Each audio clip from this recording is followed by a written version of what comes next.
दोस्तों Richard Feynman ने कहा था कि if you can't explain something very simply and very properly then you haven't understand it well enough. इसका quote का मतलब है, सिंपल में मतलब है कि अगर आप कोई भी चीज किसी इंसान को अच्छी तरह से एक्सप्लेन नहीं कर सकते प्रॉपरली तो इसका यही सीधा मतलब है कि आपने वो चीज अच्छी तरह से समझी ही नहीं है। रिचर्ड फेमन कौन है? रिचर्ड फेमन बहुत ही बड़े अच्छे साइंटिस्ट है और इन्होंने नोबेल पीस पुरस्कार भी जीता था 1965 में।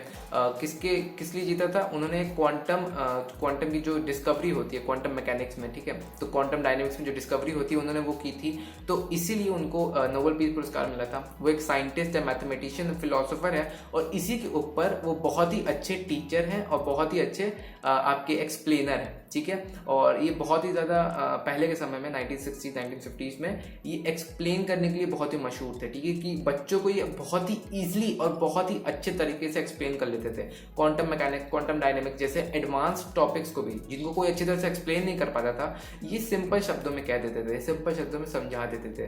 तो रिचर्ड फेमन इतने अच्छे साइंटिस्ट थे, तो इन्होंने यही कहा है कि अगर आप किसी को अच्छी तरह से समझा नहीं पाते हैं, अगर आप किसी को अच्छी तरह से प्रॉपर्ली टीच नहीं कर पाते हैं, इसका मतलब है कि आपको उस पर्टिकुलर चीज़ में नॉलेज बहुत कम है। तो इसलिए जाइए और ज़्यादा नॉलेज करके आइए। तो यही एक तरीका है। और रिचर्ड फेमन ने इसी तरह के 4 प्रिंसिपल निकाले हैं जिसके मदद से आप कोई भी चीज़ बहुत ही ईजिली और एडवांस तरीके से लर्न कर सकते हो। जो बेसिक क्रक्स है रिचर्ड फेमन टेक्निक का, जो बेसिक क्रक्स है वो यही है कि आपको कोई भी चीज़ें सिंपल शब्दों में समझनी है, ठीक है।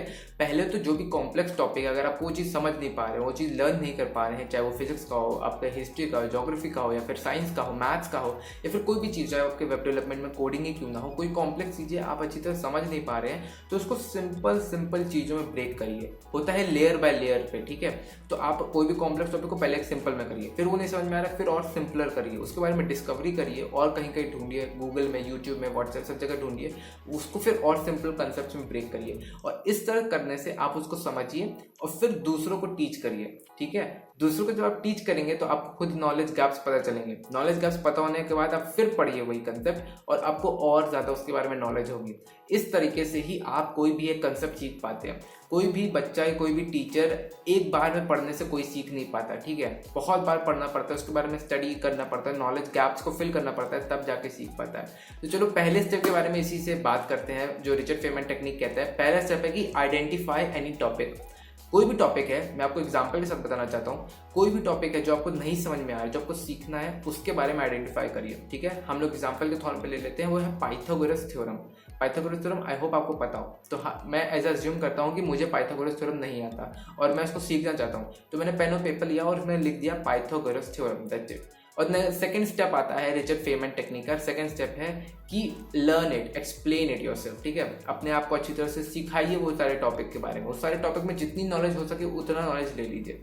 तो सेकंड टेक्निक के अनुसार मैंने पाइथागोरस थ्योरम में एग्जांपल ले रहा हूँ, मैं इस पाइथागोरस थ्योरम के बारे में पूरी नॉलेज ले ली कि पाइथागोरस थ्योरम होती क्या है। A square plus b square equal to c square होता है, ठीक है। तो ये मैंने पढ़ लिया, उसके बारे में इक्वेशन दे दिया, उसके बारे में इक्वेशन डिराइव कर लिया, मैंने ये सीख लिया पाइथागोरस थ्योरम, ठीक है, बढ़िया। और नंबर थर्ड स्टेप होता है फेमन टेक्निक का कि teach that topic to someone if that person is a 2 year old kid, ठीक है। ऐसा समझ के किसी और को वही कंसेप्ट सिखाइए जैसे कि वो 2 साल का छोटा बच्चा हो। एक्चुअली में 2 साल का बच्चा नहीं, बट अच्छी तरह समझाइए कि उसे कुछ नहीं आता है और आपको बहुत कुछ उसे सिखाना है, जैसे एक टीचर एक अच्छे बच्चे को सिखाता है, ठीक है। तो अगर आपने पाइथागोरस थ्योरम पढ़ा, जैसे हम फिर से एग्जांपल में आ जाते हैं, पाइथागोरस थ्योरम आपने सीखा, होता क्या है, हाइपोटेन्यूज का square is equal to sum of the square of the 2 sides, ठीक है, ट्राइंगल के। तो आपने ये तो पाइथागोरस थ्योरम पढ़ लिया, उसके बारे में डिराइवेशन भी कर लिया, इक्वेशन भी आपने समझ ली, a square is equal to b square plus c square.